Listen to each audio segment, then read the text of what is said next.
Welcome to another adventure with Dust and Bubbles. We are on a 7-week, 8,000-mile road trip to Alaska.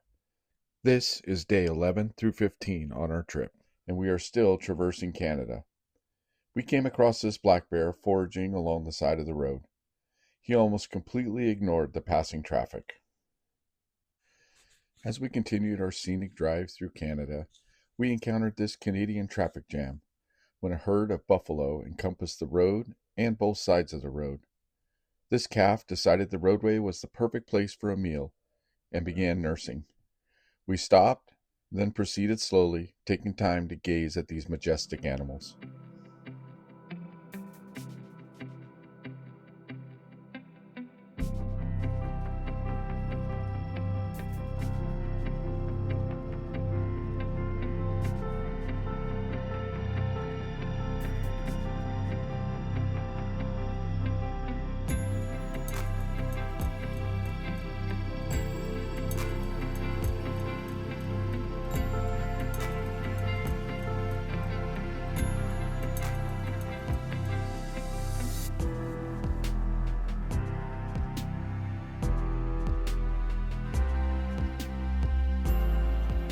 When they were building this road, there was a soldier that had crushed his foot and was on light duty.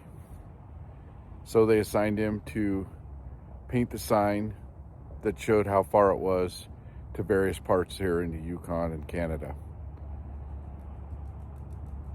Other soldiers continued doing the same, putting their hometowns on, and that tradition has been held up. Now travelers that come through here, they leave their signs. The signs now, to this day, number between 90 and 100,000 signs. In keeping with tradition, Bob and Yoli put up a license plate depicting their business. Chris and Susan prepared a custom sign prior to leaving, and they found the perfect spot to place it.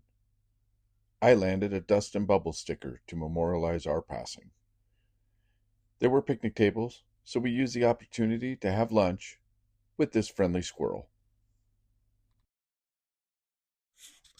We traveled another few hours and then landed at our campsite for the night, an open area next to a stream. We drove to nearby Rancheria Falls and hiked in to check them out. They were not tall falls, but the amount of water passing through them was impressive. There were 2 separate falls to see. On the way back, we saw a road and decided to see where it goes.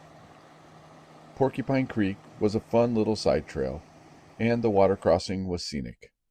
The trail continued, but we turned back. The amount of trees in Canada is difficult to put into words. We have been driving for over 1,000 miles over the last 10 days with thick, and I mean very thick, forests on either side of us that never stopped. Not sure how many trees are in Canada, but I bet it rivals the number of stars in the sky. We camped at 6 Mile River Campground.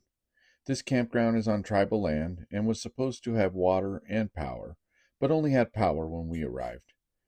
The campsite is a stone throw away from the expansive river, and there was plenty of yard art to admire. There was a bathtub, antlers, an old cash register, tons of license plates, an impressive antique gun collection, and this extensive collection of outboard motors.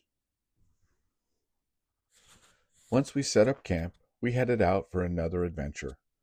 Chris found an area where we could pan for gold, which the Yukon is known for. We drove south and stopped to check out Pine Creek Falls. The falls are just off the roadway and are beautiful.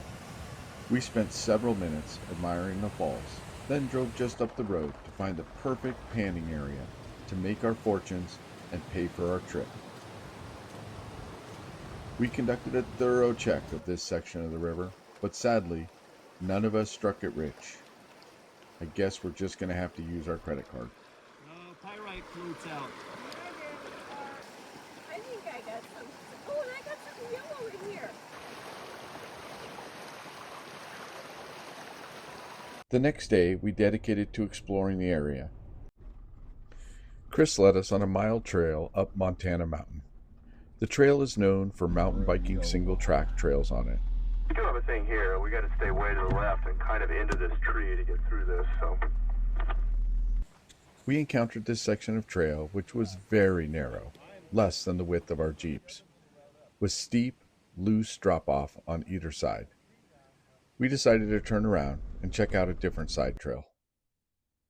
The trail continued, but we had other boxes to check for our exploration. We headed up the scenic Yukon Highway, checking out several lakes. Then went to Whitehorse for lunch, supplies, refuel, and to check out a fish ladder. The king salmon travel over 2,000 miles to spawn and use this fish ladder to get around the hydroelectric dam which supplies power to the region.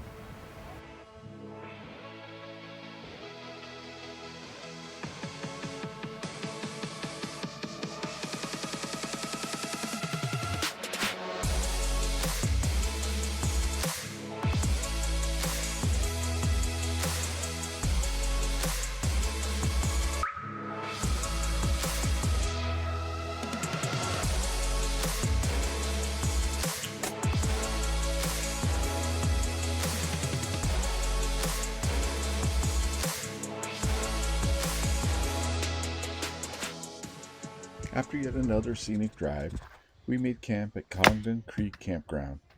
Our site was 30 yards from Lake Kluon, the largest lake of the Yukon. So, of course, I had to scuba dive it. The water was 55 degrees and the visibility was 20 to 25 feet. There was little to see on the bottom but grass. But either way, I now have Canada checked off my scuba list. Tomorrow, we hit Alaska. And do we have some amazing stuff planned? Thanks again to Chris and Susan Rhine, who spent hours planning this adventure. Stay tuned for our next segment. Thank you for watching. Please like and subscribe if you enjoyed it.